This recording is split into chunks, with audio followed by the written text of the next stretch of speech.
précédente en vous présentant le bilan de diverses actions menées au cours de l'année 2021 qui s'achève. J'apporte ainsi des réponses et des éclaircissements aux nombreuses préoccupations de notre peuple sur les différentes questions vitales qui touchent à la marche et à la survie de notre nation. Mais avant toute chose, en vue d'honorer la mémoire de nos compatriotes civils et militaires tombés à cause de l'activisme des groupes armés et de la violence aveugle du groupe terroriste des ADF au cours de cette année, je vous prie de bien vouloir accepter d'observer un moment de recueillement.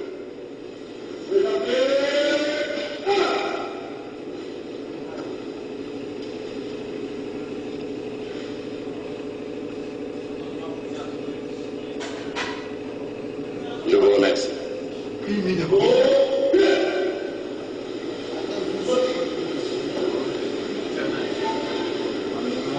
Je reste fermement convaincu que l'une des plus grandes questions qui taraudent nos esprits, celle que certainement chacun de nous porte comme une écharpe sous la peau, a trait à ce climat d'insécurité permanente et récurrente qui sévit à l'est de notre pays. Ce climat délétère a toujours menacé son intégrité territoriale et prêté à diverses interprétations.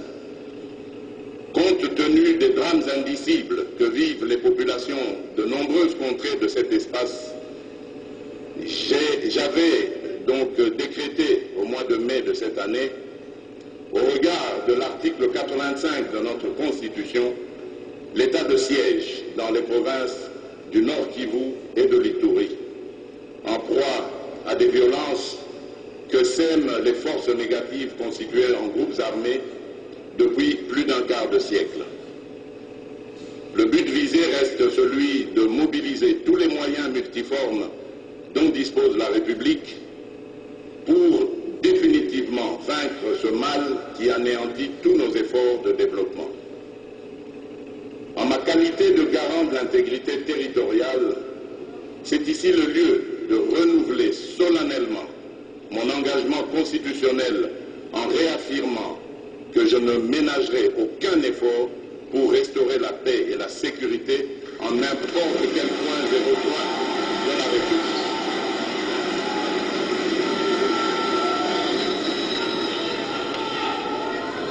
J'interpelle donc la conscience collective de chacun de nous, Congolaises et Congolais, et j'en appelle au sursaut et au sens patriotique, en affirmant qu'il n'existera jamais de Congolais sans le Congo de leurs rêves.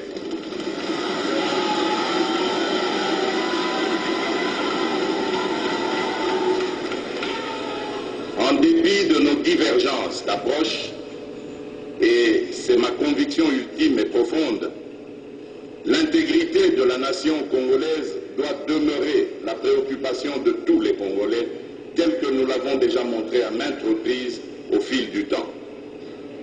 Je saisis cette opportunité pour féliciter les deux chambres du Parlement qui, dans leur souci de voir revenir dans ces contrées de l'Est de la République, ont toujours autorisé les renouvellements successifs de l'état de siège conformément aux textes légaux en vigueur.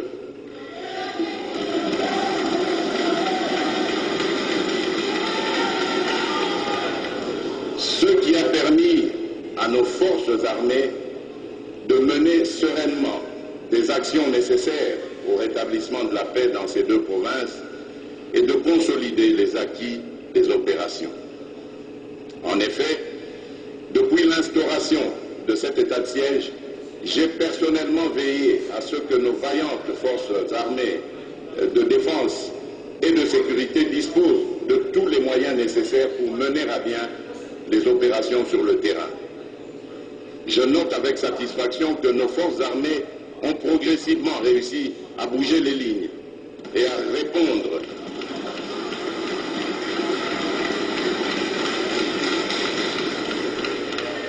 Elles ont réussi réussi à bouger les lignes, disais-je, et à reprendre plusieurs bastions jadis occupés par l'ennemi.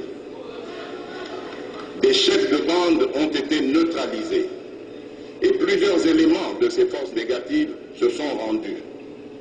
Certes, l'ennemi, dans sa fuite et sa nuisance légendaire, commet des massacres sur les populations civiles, mais cela ne va pas altérer ma détermination à ramener la paix dans notre pays.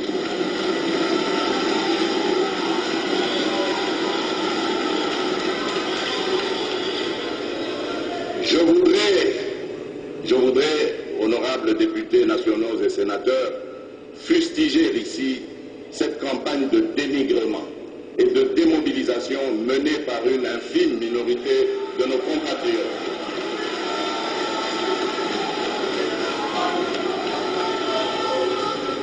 Jouant à chaque coup des rôles pernicieux d'étouffoir, comme pour confirmer que l'insécurité qui règne en cette partie de notre pays les confortait dans leurs entreprises.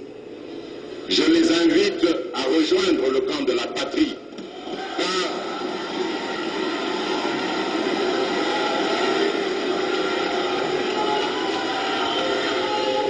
ce n'est que dans l'unité et la concorde que nous arriverons à vaincre cet ennemi qui a pris l'habitude de semer la désolation dans nos villes et nos villages.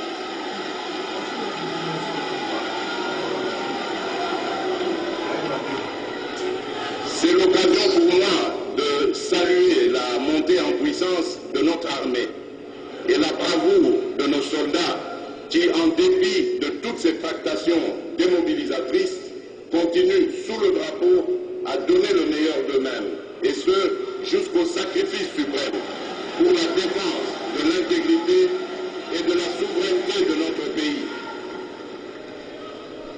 Unissons-nous, chers compatriotes, derrière nos forces de défense et de sécurité, car la victoire finale appartient à la mère patrie, la République démocratique du Congo, que nous ne trahirons jamais.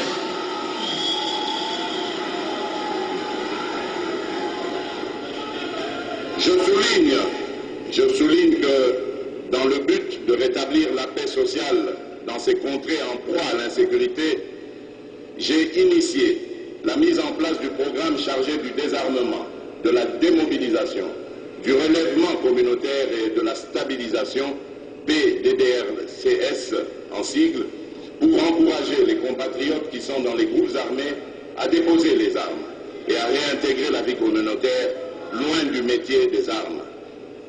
Je saisis cette opportunité pour saluer l'appui reçu de différents partenaires dans la mise en place de ce programme. Et je profite également de cette tribune pour saluer la contribution des Nations Unies qui, à travers la MONUSCO, soutient notre pays dans cette volonté de pacification et de stabilité dans la partie est de notre territoire national. Mais comme la paix va de pair avec la justice, j'ai instruit le gouvernement de la République de mettre en œuvre des mécanismes réparateurs, notamment celui de la justice transitionnelle au bénéfice des victimes. Par ailleurs, certaines forces terroristes opèrent également dans d'autres pays voisins. C'est le cas des ADF, qui écument spécialement la frontière commune entre l'Ouganda et la République démocratique du Congo. Ainsi, pour les combattre plus efficacement, nos deux pays ont convenu tout récemment de mutualiser leurs efforts en vue de mener des opérations conjointes contre cet ennemi commun. Notre Parlement dûment informé. Je veillerai à limiter le temps strictement nécessaire à ces opérations la présence de l'armée ougandaise sur notre sol.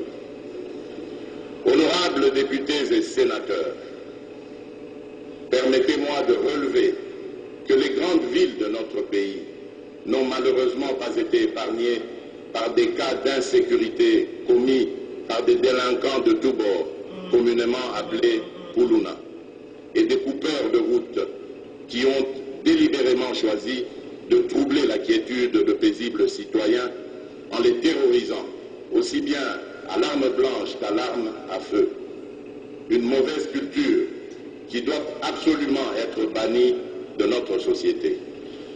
Pour anéantir tous ces fléaux et garantir la sécurité des personnes et de leurs biens sur toute l'étendue du pays, j'ai instruit le gouvernement de prendre toutes les mesures idoines contre ces marginaux. Je me réjouis des premiers résultats obtenus par l'expérience du centre pilote de Kanyama-KCC. Jadis abandonnés à eux-mêmes, aujourd'hui ces jeunes compatriotes maîtrisent plusieurs métiers dont la maçonnerie, la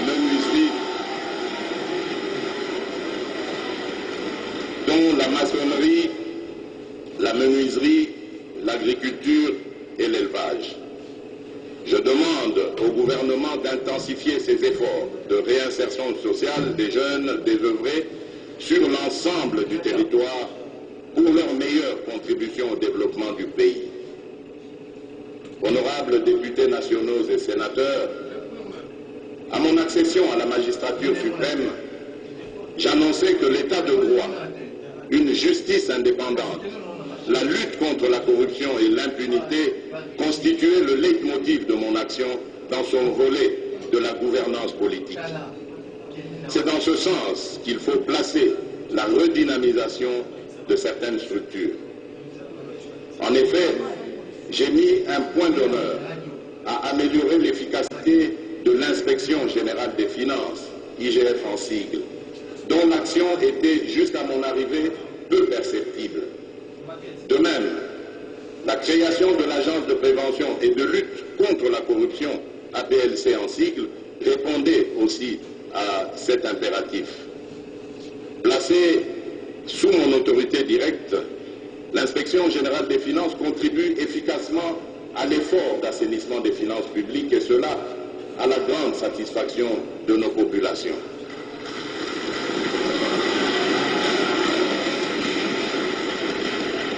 Néanmoins, l'IGF ne peut remplacer l'action du pouvoir judiciaire ayant seule la mission constitutionnelle de dire le droit. Je reste convaincu que l'instauration de l'état de droit et de l'autorité de l'État impose une justice consciente de son rôle et de son indépendance, et ceci devant être notre perception commune. Malheureusement, en dépit de certains progrès que je salue, je ne saurais rester indifférent en ma qualité de magistrat suprême aux cris de détresse et de désolation des Congolaises et des Congolais qui, chaque jour qui passe, réclament plus de garanties d'une bonne et saine administration de la justice.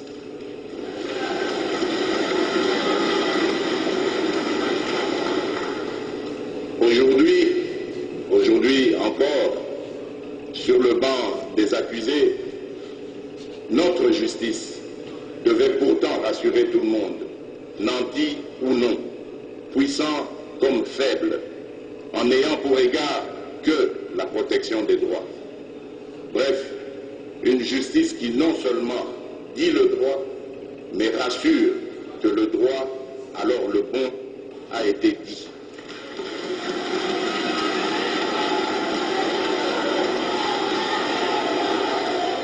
Je réaffirme mon engagement à poursuivre les réformes courageuses dans le secteur de la justice, y compris celles relatives aux structures et à la qualité de leurs animateurs, suivant le principe « l'homme qu'il faut à la place qu'il faut ».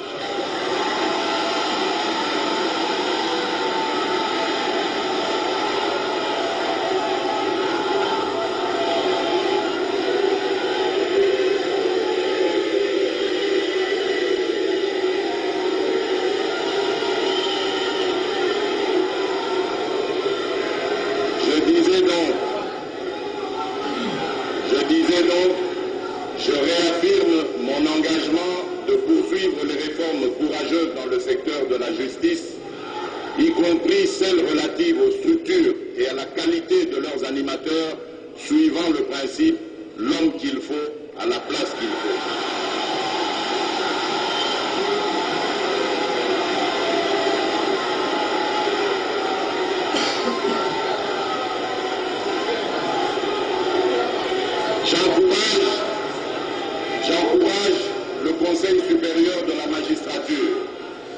faire fonctionner les chambres disciplinaires afin que la sanction soit la seule récompense des mauvais magistrats qui, par leur comportement, ternissent l'image de toute une institution voulue un corps d'élite.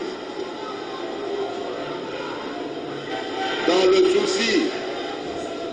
le souci de résorber les problèmes récurrents des effectifs insuffisants des magistrats, le gouvernement est appelé, avec le concours du Conseil supérieur de la magistrature, à finaliser le processus de recrutement dont le dernier en date remonte malheureusement à plus d'une décennie.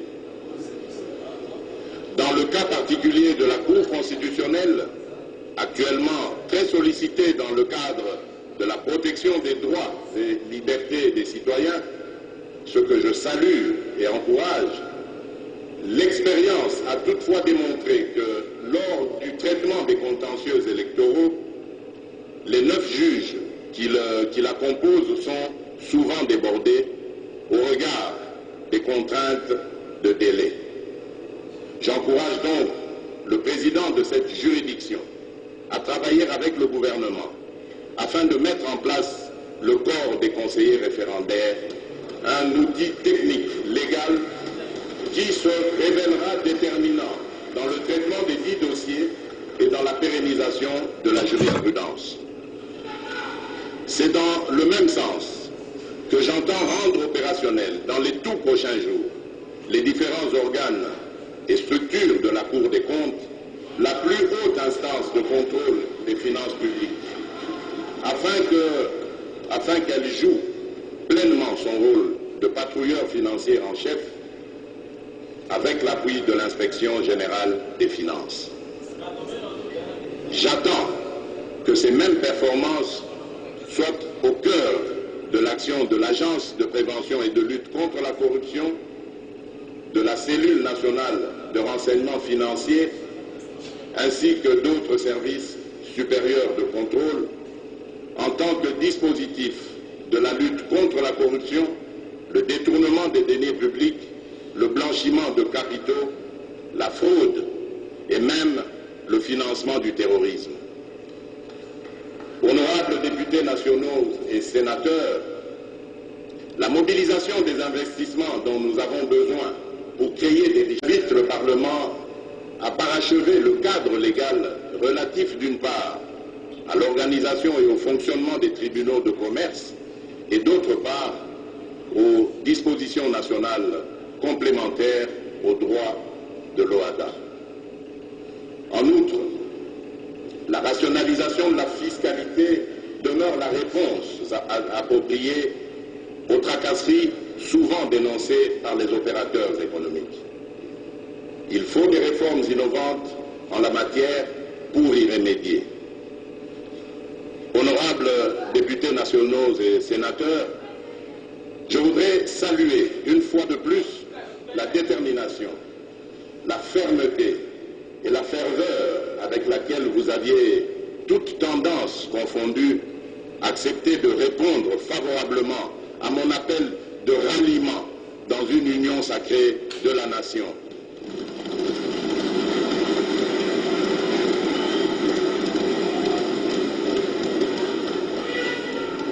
Un appel exaltant, à la fois de cœur et d'esprit, en vue de consolider les principes et les valeurs autour d'actions nobles, à même de répondre positivement aux nombreuses et anxieuses attentes de notre peuple, les mêmes attentes malheureusement non comblées depuis des décennies.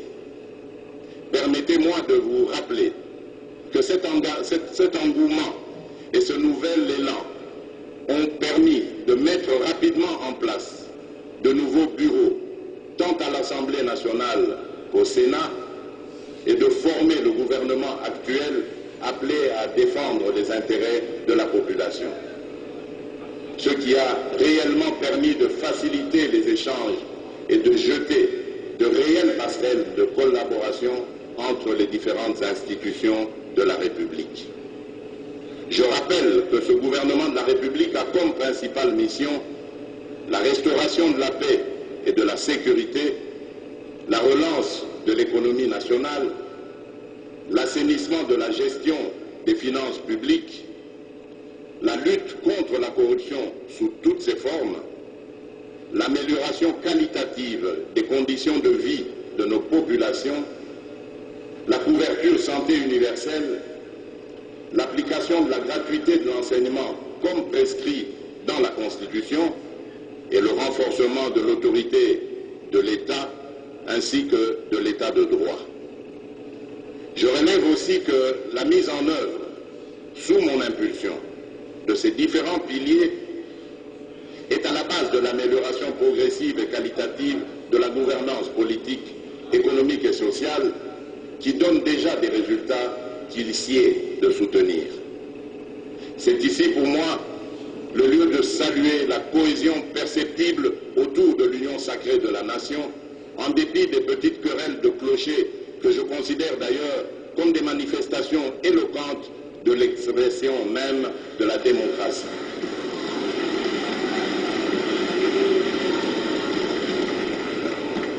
En outre, je tiens à préciser que malgré son appartenance à la majorité ou à l'opposition, chacun de nous doit pleinement jouer sa partition dans l'amour du pays, de notre peuple et dans le respect des institutions.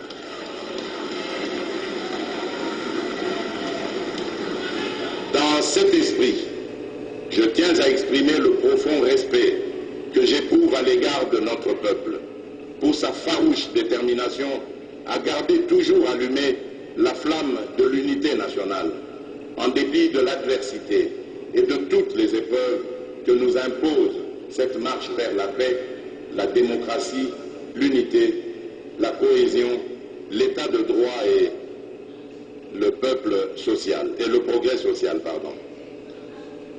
Honorables députés nationaux et sénateurs, en même temps que je reconnais l'harmonie dans les relations entre différentes institutions au niveau national, je dois malheureusement mentionner que l'année 2021 a fondamentalement été caractérisée par l'instabilité des assemblées et gouvernements provinciaux. En effet, les conflits entre ces institutions provinciales se sont exacerbés au cours de cette année, au point d'hypothéquer foncièrement le développement des provinces concernées. Il y a lieu de noter que 14 provinces sur 26 ont connu la destitution de leur gouverneur par les assemblées provinciales. À la suite de ces mêmes conflits, certains présidents des assemblées provinciales ont aussi été démis de leurs fonctions.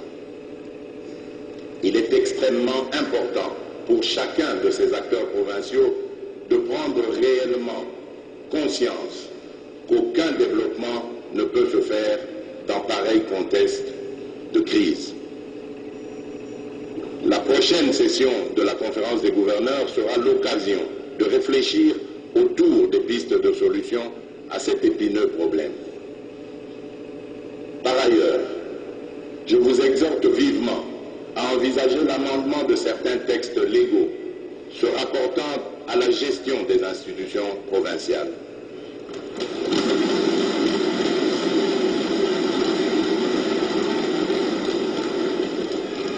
J'invite une fois de plus les députés provinciaux et les gouverneurs à observer leurs prérogatives dans le strict respect des lois de la République, en s'abstenant de tout acte qui puisse bloquer le bon fonctionnement des provinces. Entre-temps, le Sénat, en tant qu'émanation des assemblées provinciales, est appelé à poursuivre ce rôle de médiateur et de conseil auprès de leurs animateurs pour que règne l'harmonie au sein de nos provinces. Honorable président de l'Assemblée nationale, honorable président du Sénat, honorables députés nationaux et sénateurs, distingués invités, mesdames et messieurs, mes très chers compatriotes, j'estime utile d'attirer l'attention de tous sur les préparatifs des prochaines élections. En effet, le processus électoral, avec ses enjeux, oblige que nous nous engagions dès à présent pour des élections que nous voulons crédibles, en écartant les différents obstacles, tant juridiques que matériels, qui en constituent les pesanteurs. Mon engagement de faire de la République démocratique du Congo un État véritablement démocratique ne peut se concrétiser sans l'organisation d'élections libres, démocratiques, transparentes et dans les délais constitutionnels.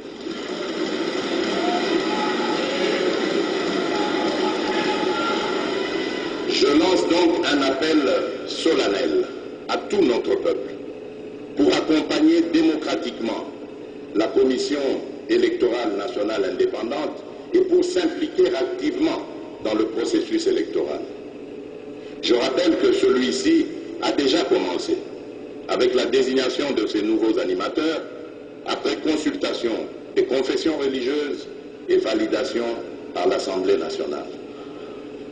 Afin de parachever la composition du bureau de la CENI, j'invite instamment ceux des acteurs politiques qui traînent encore les pieds à désigner rapidement leurs représentants respectifs au sein de ce bureau.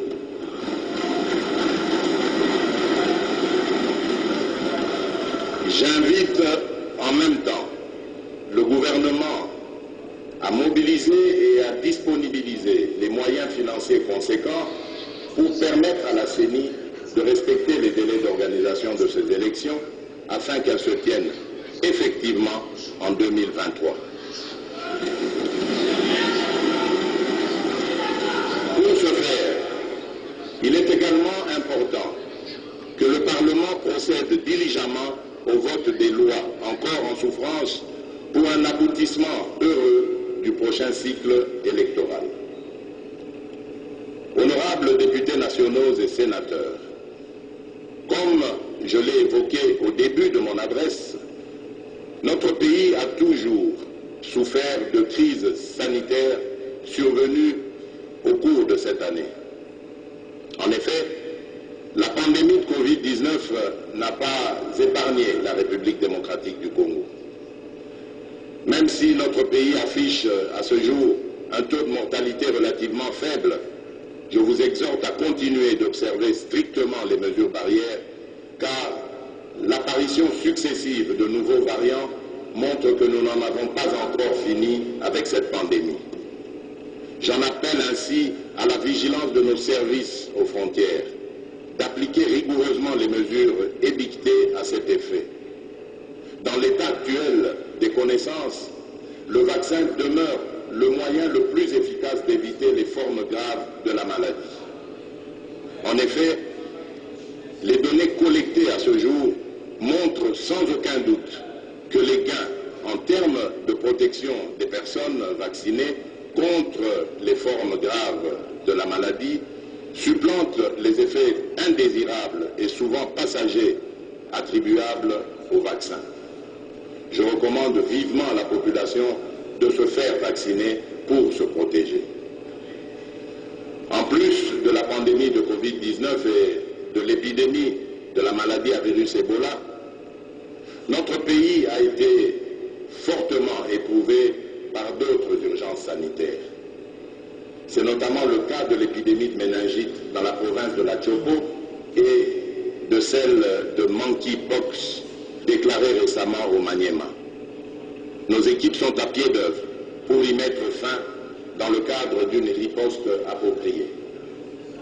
Je saisis cette opportunité pour saluer la compétence des scientifiques congolais qui ont fait rayonner notre pays, avec entre autres la mise au point du médicament Ebanga, dûment certifié sur le plan international pour son efficacité dans le traitement de la maladie à virus Ebola.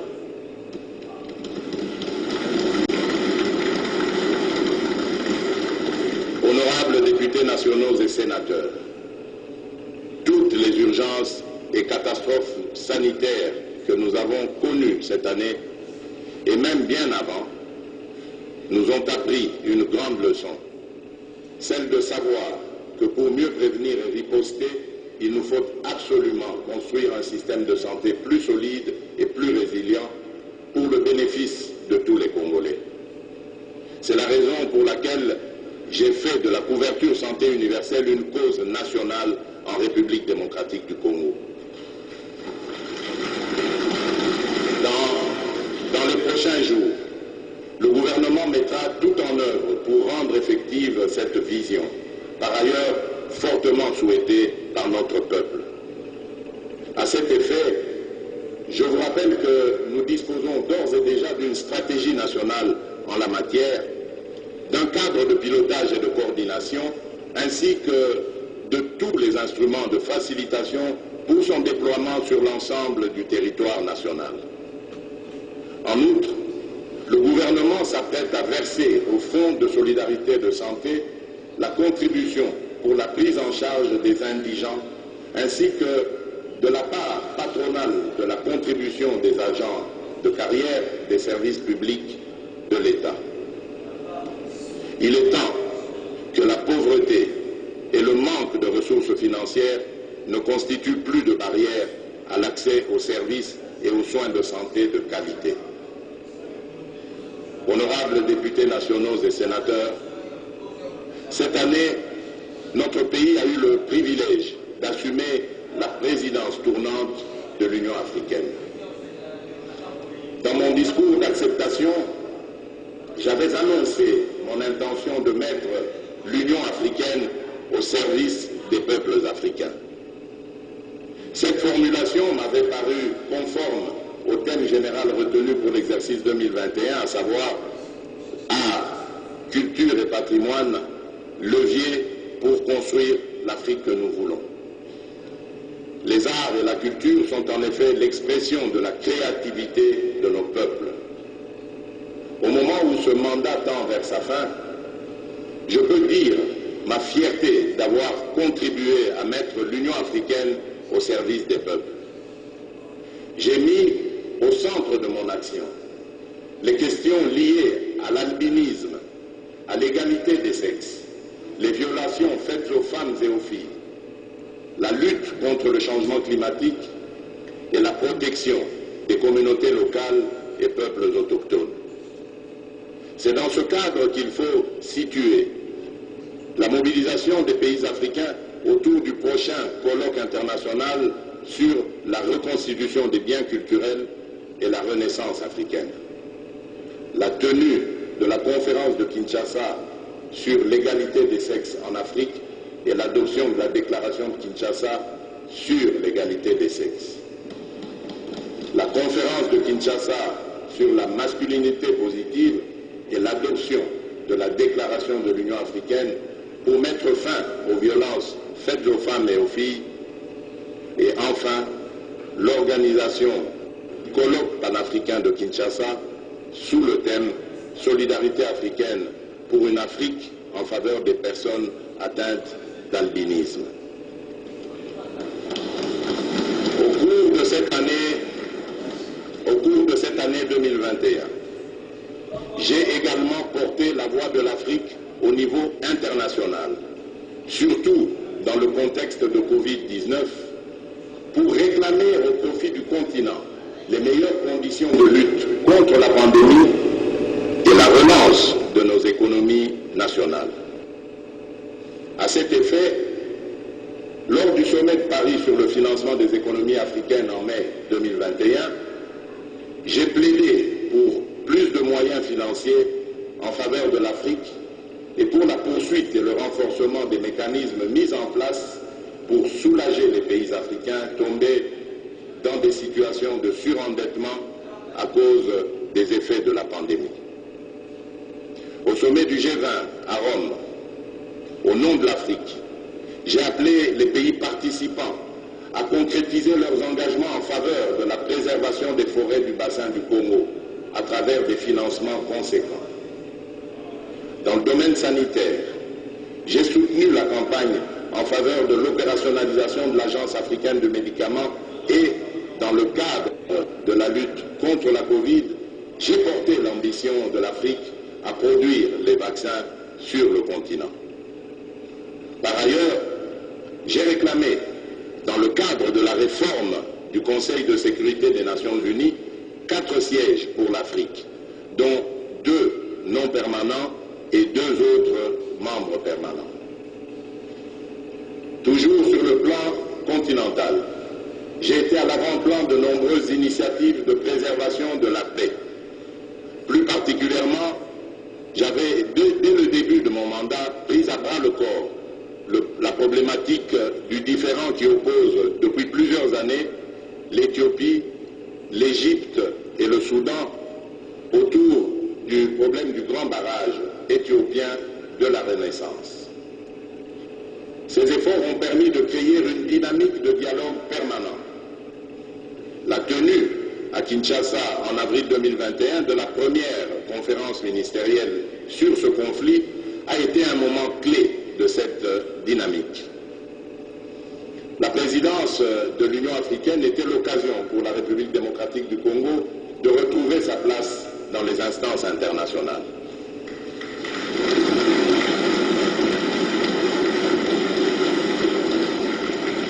En effet, depuis des décennies, il n'y avait aucune politique nationale pour positionner ces nombreux experts au sein d'organisations internationales, ce qui était incompréhensible.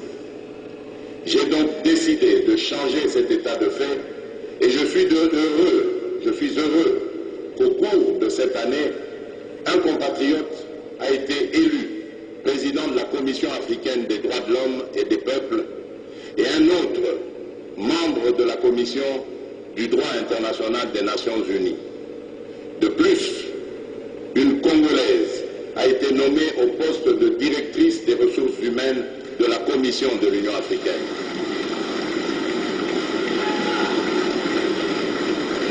Honorable président de l'Assemblée nationale, honorable président du Sénat, honorables députés nationaux et sénateurs, distingués invités, mesdames et messieurs, mes très chers compatriotes, depuis mon arrivée au pouvoir, j'ai fait du retour de la République démocratique du Congo sur la scène internationale l'une de mes priorités, avec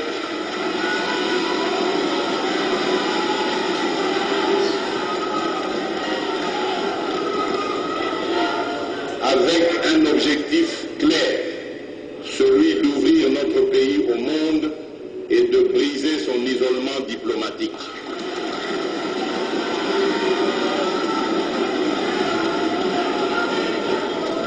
La réintégration de notre pays dans le concert des nations est ainsi devenue une réalité. En effet, le nombre de pays qui ont accrédité leurs ambassadeurs en République démocratique du Congo ne cesse de croître, avec l'enregistrement tout récemment des demandes de l'Australie, de l'Indonésie et d'autres pays ayant des ambassadeurs non résidents soucieux de voir leurs ambassades s'ouvrir à Kinshasa.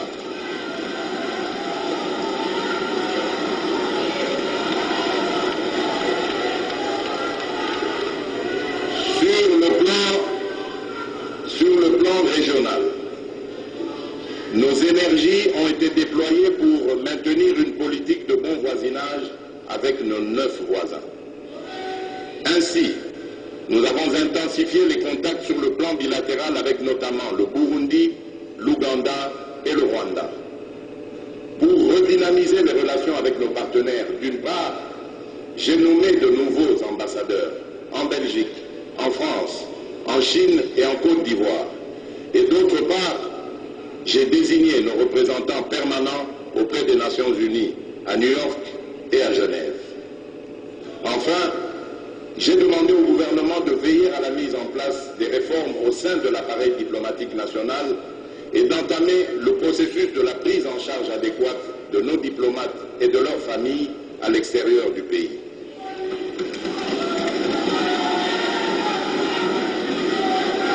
Honorables députés nationaux et sénateurs, au cours de l'année 2021, notre coopération internationale a connu des avancées significatives avec nos divers partenaires de l'Amérique, de l'Asie et de l'Océanie.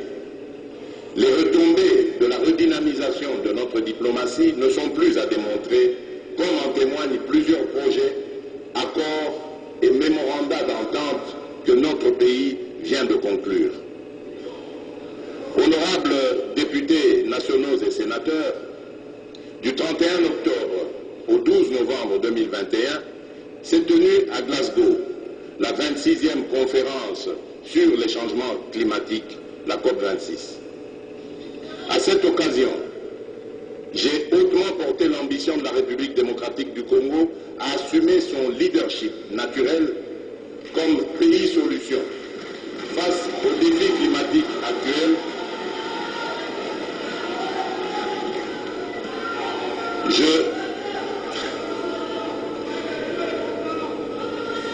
Je disais donc à cette occasion, j'ai hautement porté l'ambition de la République démocratique du Congo à assumer son leadership naturel comme pays solution face aux défis climatiques actuels en raison des ressources naturelles exceptionnelles dont elle regorge.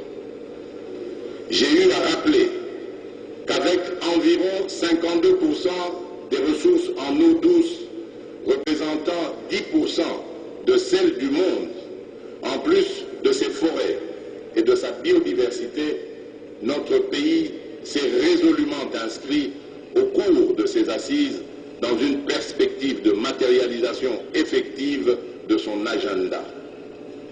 L'objectif n'était pas de vanter une fois de plus les potentialités naturelles de notre pays, mais plutôt de mettre le cap uniquement vers des actions à impact concret sur la vie de nos populations. À cet effet, j'ai clairement indiqué qu'il est impératif de concilier la conservation de nos forêts et de nos tourbières pour juguler la crise climatique avec notre engagement à combattre la pauvreté qui est l'une des causes majeures de la déforestation en Afrique. En effet, avant d'interdire aux Congolais vivant à Monkoto ou à Epoulou, pour ne citer que ces deux agglomérations, de pratiquer l'agriculture itinérante sur brûlis dans le but de subvenir aux besoins de leur famille, il est préférable de leur proposer au préalable des alternatives durables.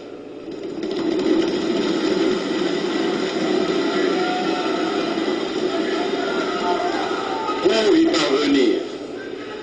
parvenir, j'ai lancé de manière non équivoque un appel à l'action au moyen des partenariats gagnant-gagnant, notamment avec les pays industrialisés, en vue de mobiliser des financements adéquats. En somme, la République démocratique du Congo ne fait que réclamer des compensations justes et équitables pour sa contribution avérée à la stabilisation du climat sur l'ensemble de la planète. La République démocratique du Congo prône par ma voix la mise en place de prix plus justes des crédits carbone qui devraient se situer autour de 100 $ américains en lieu et place de 5 $ pratiqués actuellement, qui sont disproportionnés et dérisoires.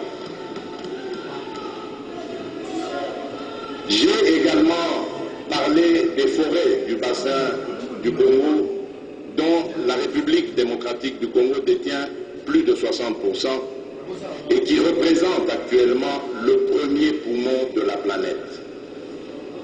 Notre démarche rappelle en urgence qu'en vue de préserver cet acquis naturel, il faut investir dans la mise en place de projets de développement structurants au bénéfice des populations riveraines depuis longtemps défavorisées. La mobilisation tous azimuts obtenue autour de cette urgence constitue une étape cruciale dans la bonne direction. La conférence de Glasgow a été aussi une opportunité de mettre en évidence le fait que la République démocratique du Congo regorge de métaux stratégiques, en l'occurrence le cobalt et le lithium, qui sont indispensables à la transition énergétique. À cet effet, j'ai instruit le gouvernement d'accélérer la création d'une véritable chaîne de valeur dans ce secteur. La tenue du DRC Africa Business Forum procède par ailleurs de cette logique. Il s'est agi de promouvoir des investissements nécessaires pour valoriser l'immense mix énergétique de notre pays, constitué notamment de l'hydroélectricité, du solaire et de la biomasse. Honorables députés nationaux et sénateurs, l'intérêt suscité pour notre pays à Glasgow a permis d'obtenir d'importants résultats.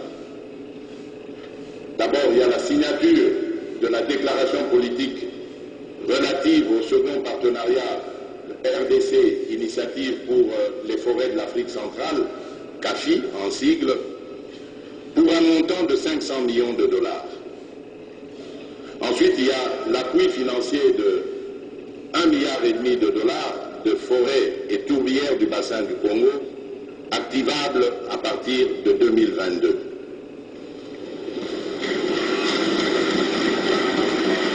Dans la même optique, des accords et partenariats bilatéraux portant sur des financements importants sont en cours de négociation avec des États et divers partenaires techniques et financiers dans le secteur de l'agriculture résiliente pour lutter contre la déforestation, améliorer les infrastructures et assurer le développement des peuples autochtones. Pour un meilleur suivi de ce dossier stratégique, j'ai instruit le gouvernement à accorder le bénéfice de l'urgence tant au processus de formalisation qu'à la mise en œuvre de ces partenariats. J'ai également demandé au gouvernement de s'assurer de manière permanente que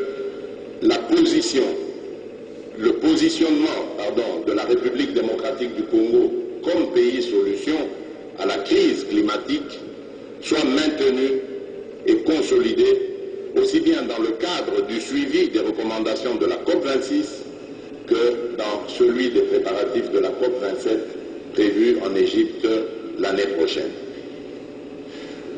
Honorable Président de l'Assemblée nationale, honorable Président du Sénat, honorables députés nationaux et sénateurs, distingués invités, mesdames et messieurs, mes très chers compatriotes, faudrait-il rappeler à nos souvenirs que dès ma prise de fonction, la République démocratique du Congo a renoué le contact avec le Fonds monétaire international pour pouvoir bénéficier des financements nécessaires en termes d'appui budgétaire et d'autres afin de soutenir les différentes réformes envisagées. La reprise de la coopération avec cette institution permet à la fois au pays de renforcer les capacités de l'État et de soutenir les activités productives en vue de la relance effective de la croissance économique et de l'éradication progressive de la pauvreté. Je me suis personnellement investi pour donner l'impulsion nécessaire à notre action diplomatique de mobilisation des ressources extérieures, ce qui a permis leur progression sensible en dépit de l'impact négatif de la pandémie de Covid-19. Ces contacts avec les partenaires au développement, notamment le Fonds monétaire international, ont abouti à la signature d'un accord permettant à la République démocratique du Congo d'accéder dans un premier temps, en 2020, au déboursement de 732 millions de dollars américains au titre de la facilité de crédit rapide ayant contribué au relèvement du niveau de nos réserves internationales. Par la suite, la République démocratique du Congo a conclu un accord triennal au titre de la facilité de crédit élargie pour un montant d'1,5 milliard de dollars américains.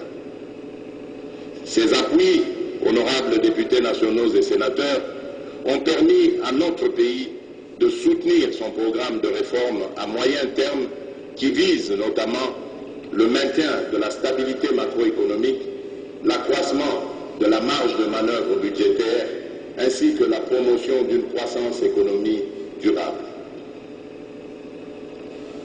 Pour le seul exercice 2021, la République démocratique du Congo a bénéficié de la part de ses partenaires extérieurs multilatéraux des engagements de l'ordre de 4,5 milliards de dollars américains. Il s'agit là d'un niveau record jamais atteint dans l'histoire récente de notre pays.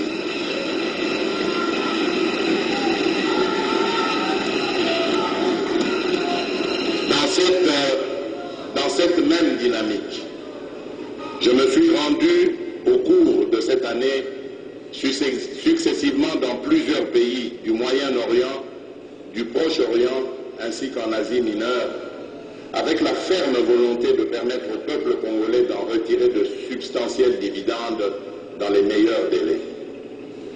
Je reste ainsi déterminé à faire davantage pour un aboutissement heureux de toutes les profondes réformes engagées, notamment dans les secteurs de la justice, de l'éducation et de la santé, en vue d'un meilleur alignement de notre économie aux standards requis de performance.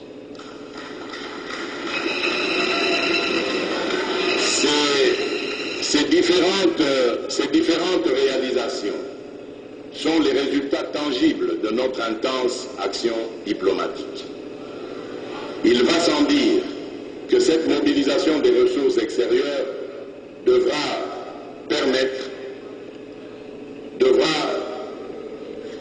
se poursuivre l'année prochaine. Toutefois, le financement du développement de notre pays ne peut pas reposer uniquement sur les ressources extérieures.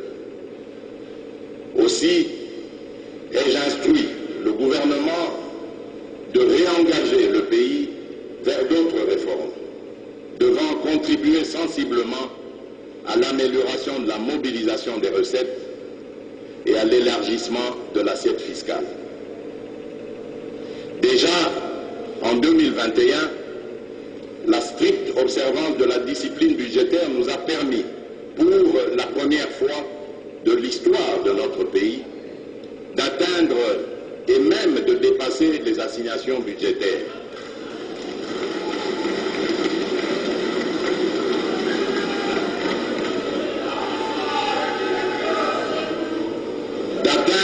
Et de même dépasser les assignations budgétaires, conduisant ainsi à des recettes additionnelles de plus de 2 milliards de dollars américains.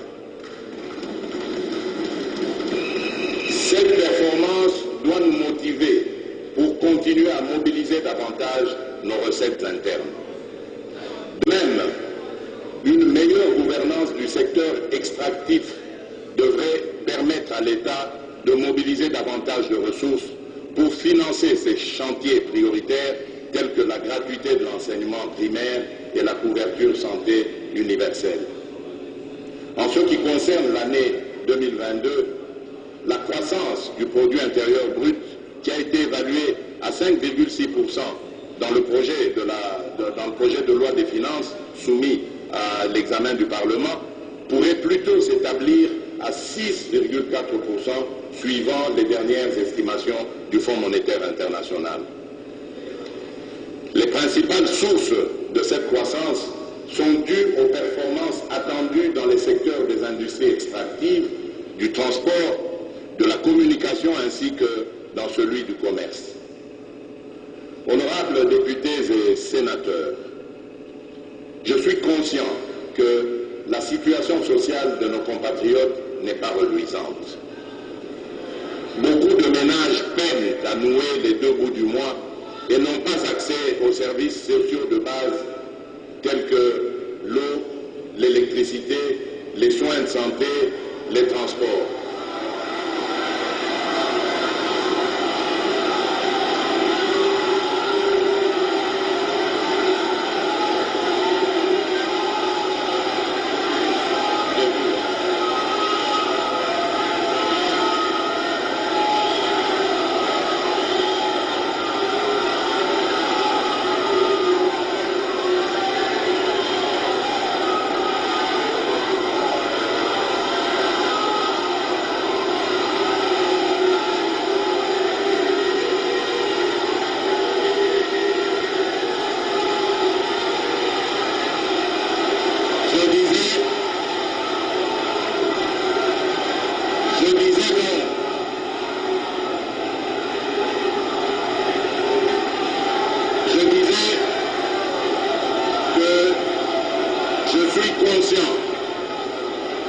conscient que la situation de nos compatriotes n'est pas reluisante.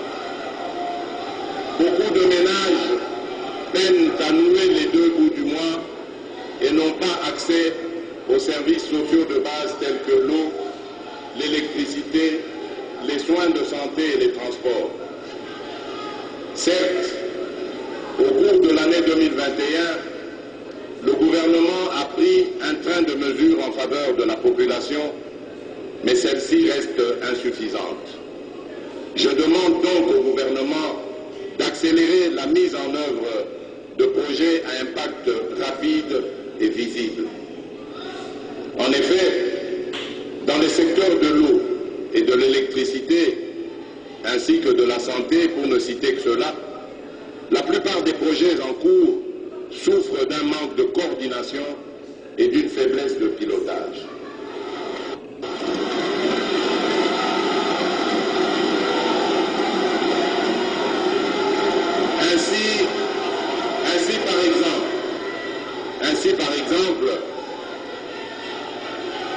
Ainsi, par exemple, les centrales de Boussanga.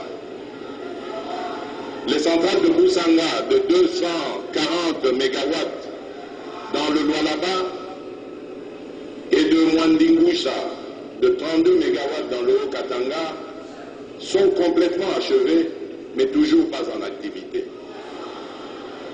Que dire des 3 groupes thermiques de 800 kVA, chacun dans la ville de Kananga? La ville de Kisangani est restée 4 mois dans l'obscurité alors que ce désagrément aurait pu être évité avec une meilleure gestion de la centrale de la zone.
Silence, s'il vous plaît. S'il vous plaît.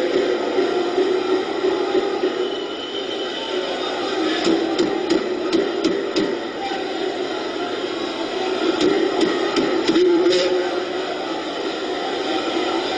En ce qui concerne la desserte en eau potable de la ville de Kinshasa, les usines de Lemba Imbu d'une capacité de 35 000 m3 par jour, ainsi que de Mbiza Ozone d'une capacité de 110 000 m3 par jour, connaissent des retards préjudiciables à la population. Ces dysfonctionnements sont inacceptables. J'interpelle ainsi tous les intervenants pour régler sans délai les problèmes et de livrer cet ouvrage pour améliorer les conditions de vie de la population. Honorables députés nationaux et sénateurs, la question des transports et des voies de communication est un défi permanent dont l'impact sur l'économie nationale et par ricochet sur les conditions de vie de nos compatriotes est indéniable. En matière de développement et des infrastructures, routières, les axes stratégiques sont les suivants. La réhabilitation des routes de desserte agricole existantes et la construction de nouvelles routes. la réhabilitation, le rétablissement du trafic par la réouverture du réseau de certains tronçons de route en terre battue, restés longtemps impraticables, et la protection et l'entretien de ces routes par la réinstauration du système de cantonnage manuel. En plus d'améliorer sensiblement le trafic urbain et interurbain, la réalisation de ces ouvrages devrait également permettre une meilleure connectivité entre nos différentes provinces. Ces efforts d'amélioration des infrastructures routières sont déjà perceptibles à travers les projets suivants. 1. Il y a le bitumage de 86 km du tronçon de la route Kolwezi-Dilolo. 2. Il y a le bitumage du tronçon Boma-Mwanda. 3. Il y a le bitumage de 140 km entre Kasumbalesa et Sakania. 4. Il y a le bitumage du tronçon Chikapa-Kamwesha et la réhabilitation des infrastructures rurales connexes. 5. Il y a le bitumage de 56 km de tronçon du pont Loa-Chikapa. 6. Il y a la construction d'un nouveau pont long de 160 mètres sur la rivière Kasaï à Chikapa. Nous allons continuer ces efforts en 2022 et il est attendu le lancement des projets ci-après. La construction du port en eau profonde de Banana.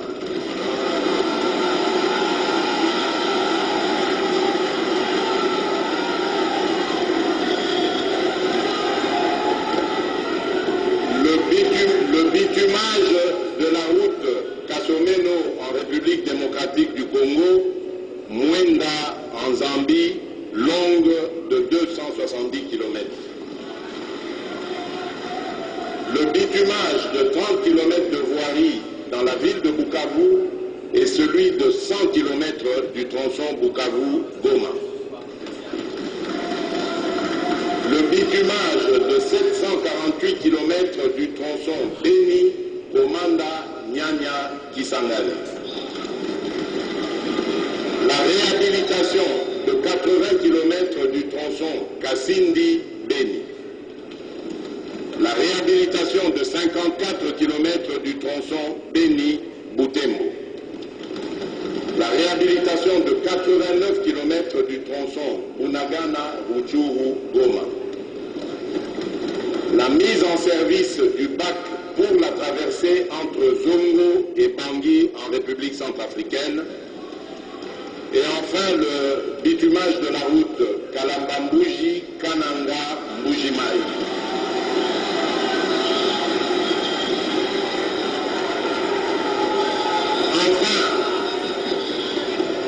Enfin, dans le domaine du transport aérien, il faut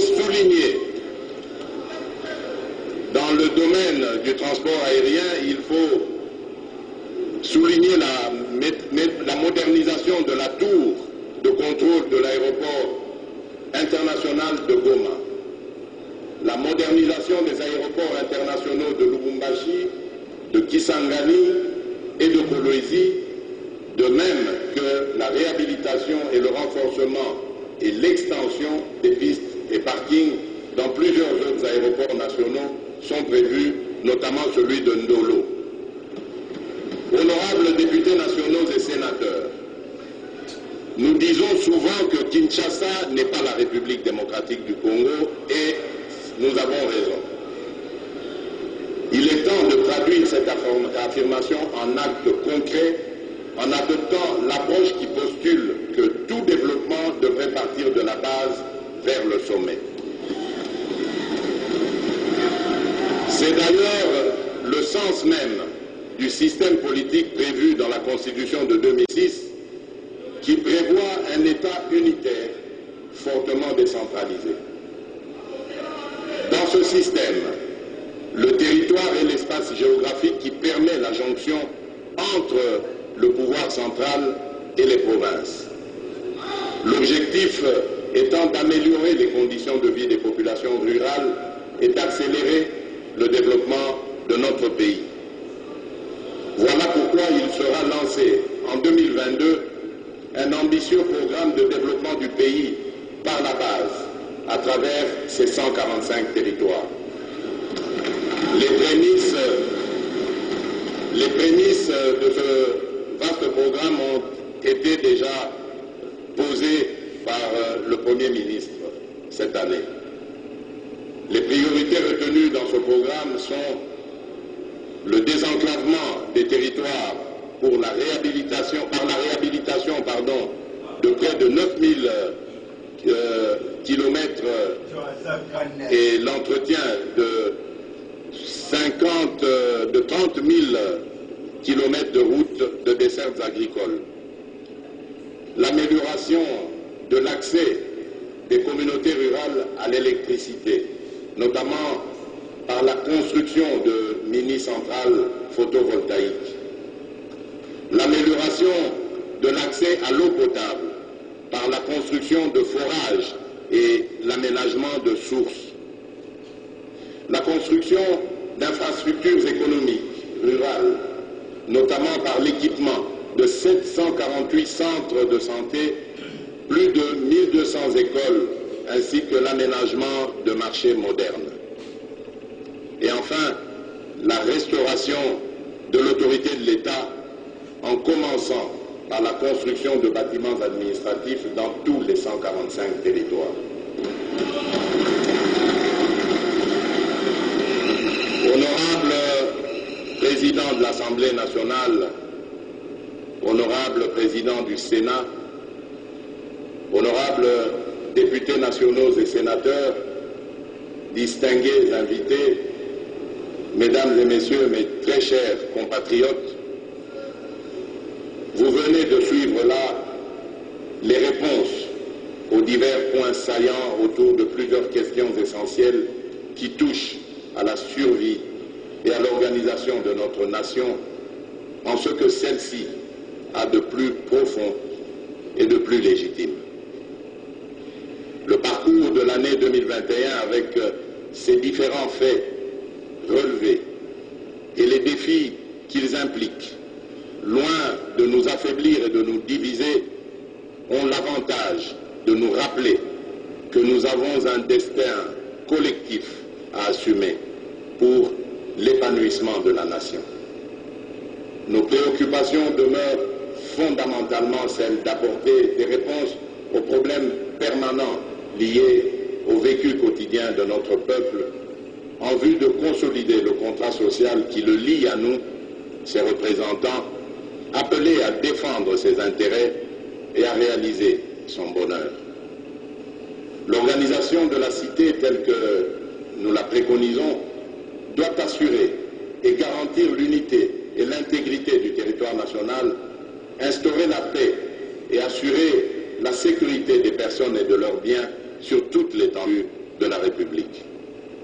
À ce titre, c'est dans un État que nous voulons de droit, caractérisé par une justice distributive, que nous avons focalisé l'attention du gouvernement sur la prise en charge des problèmes que rencontrent nos concitoyens dans les divers secteurs de la vie pour leur trouver des réponses satisfaisantes.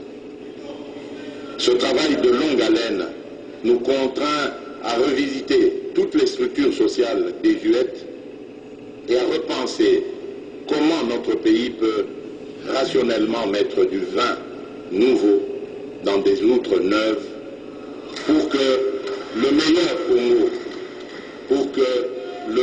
Congo de demain que nous appelons de tous nos vœux démarre du bon pied dans tous les secteurs de la vie nationale. Les vases communicants à instaurer dans ces secteurs n'auront pour finalité que l'épanouissement de la famille, l'intégration réelle et la cohésion des communautés dans le processus du développement attendu. Sur ces points, il convient de noter que nos déplacements à l'extérieur du pays ont considérablement permis d'améliorer l'image de marque de la République démocratique du Congo,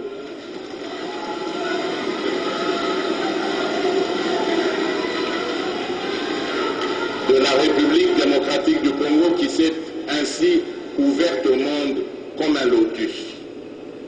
Et nombreux sont ces pays qui ont décidé de sceller avec nous de solides partenariats gagnant-gagnant.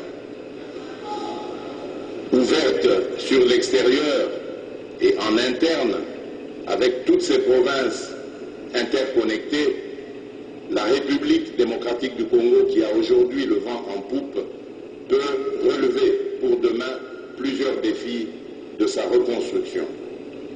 Nous devons y croire fermement et nous y atteler urgemment. Ainsi, sa population paupérisée, ses princes déshérités d'hier, pourront bénéficier de toutes leurs richesses du sol et du sous-sol, transformées pour leur mieux-être.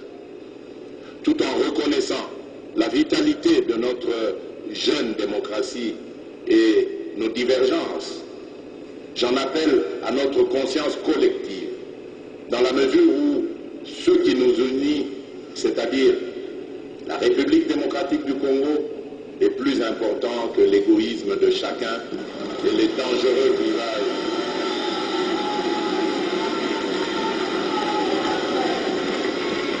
Je disais donc que ce qui nous unit, la République démocratique du Congo, est plus important que l'égoïsme de chacun et les dangereux clivages tribalistes qui pourraient nous diviser. Renouvelons donc en chacun de nous cet engagement sublime qu'exalte notre hymne national, celui de peupler notre sol et d'assurer la grandeur de notre patrie. L'histoire de la nation que nous écrivons ensemble dans la concorde et la fraternité nous en saura gré. Que Dieu bénisse abondamment la République démocratique du Congo. Je vous remercie. Voilà, très chers téléspectateurs, c'est bien là les discours du président de la République sur l'état de la nation. 1h20, c'est le temps consacré à ce discours du garant de la nation, garant du bon fonctionnement.